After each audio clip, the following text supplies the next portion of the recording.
Hello? Hi, I'm looking for Carol Channing. Well, if I said the same thing you did, we'd both be in trouble. Why's that? Don't do that to us. Yeah, I'll find her. Thank I'm you. here. Oh, she's there. See I that? heard the phone ring. Oh, you heard the phone ring and you were expecting his phone call. That's why. I was expecting it. Is this Sean? It is. It's Sean and Mark's here. Is that Carol? Yes, it's Carol. Now, Sean, everybody asks you the same thing first thing. How do you pronounce your last name? You know, you pronounce it. Thank you for asking. You pronounce it Prue.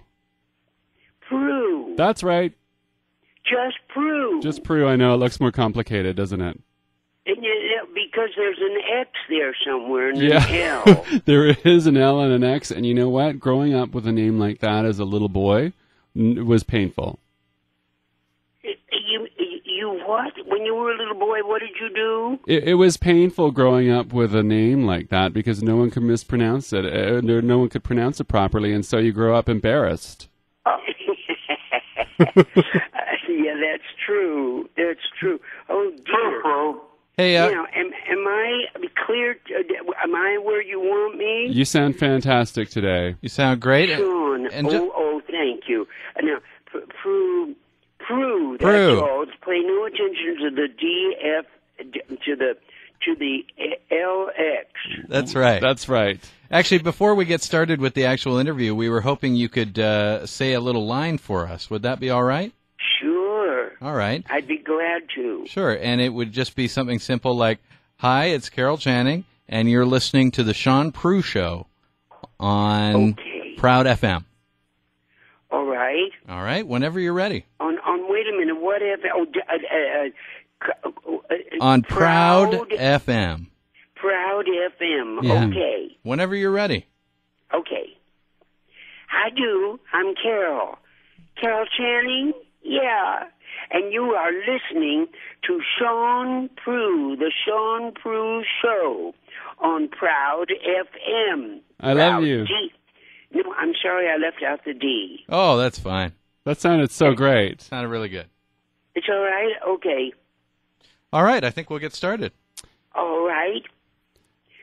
How do we have, Sean? We've got about 5-6 minutes, Carol. Oh, is that all? Yes. Okay, then I got to get in what I want. You got to get in what you want.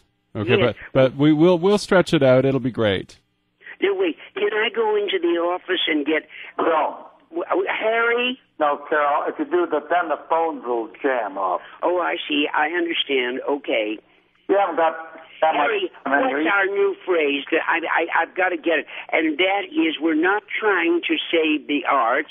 We're trying to save. Our children. No. We're not trying to save the arts. We're trying to use the arts to save Our children. That's what it is. Thank you. You're welcome. Okay. Okay, Sean, I'm ready. Okay, I'm going to start with a little opening, Carol, and then we'll be right there, okay? Yes.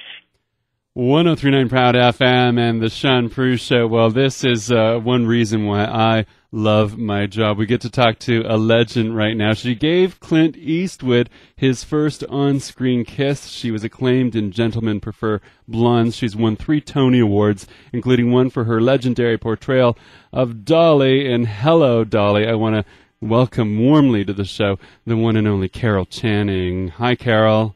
Oh, thank you. Oh, what a grand introduction. Thank you, Sean. Well, you know, I have no problem doing that because it is someone of your stature, and it's lovely to speak with you today after such an acclaimed career that you've had. Thank you for your time.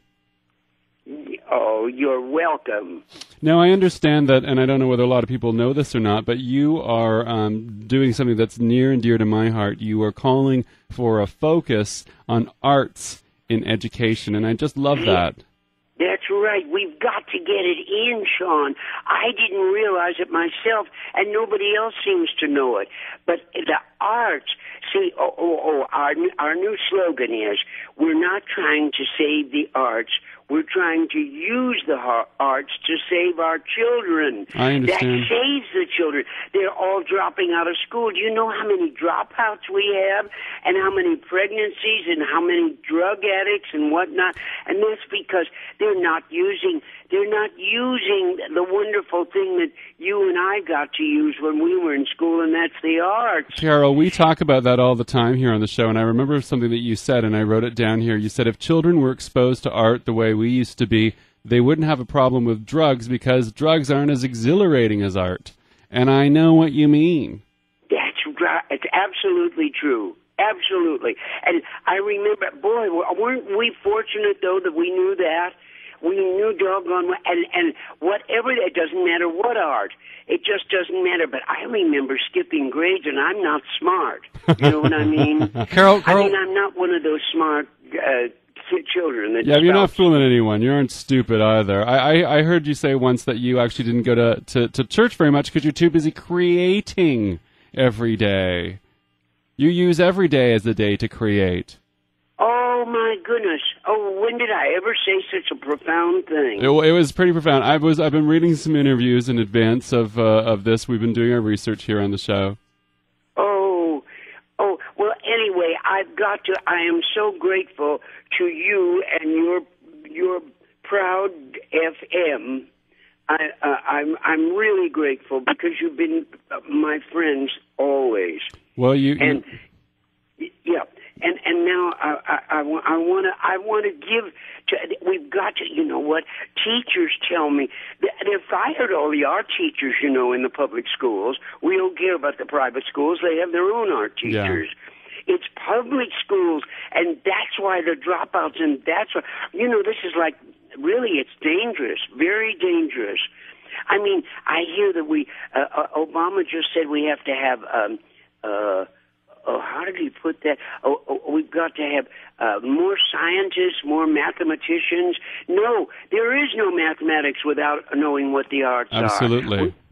There isn't. There's no science. Like, I've got to tell you, I was reading Einstein's book. It's about Einstein. And his very closest friend wrote it, or he was with him all his life.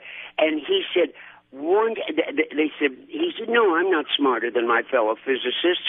What happened to me is, see, he used to stay in his laboratory 14 days without sleep or anything. He couldn't stand it. He was just getting close to it. And he said, suddenly I sensed the universal harmony of, the universal harmony of the universe. That is, what is that phrase? Anyway, Harry, do you remember what Einstein said? Harry, I'm her husband. And what Einstein said was that the theory of relativity... Yeah, theory of relativity... Great, but the Mona Lisa... Oh, I love that one. Oh, I've got it. Thank you, Harry. The theory of relativity, he said...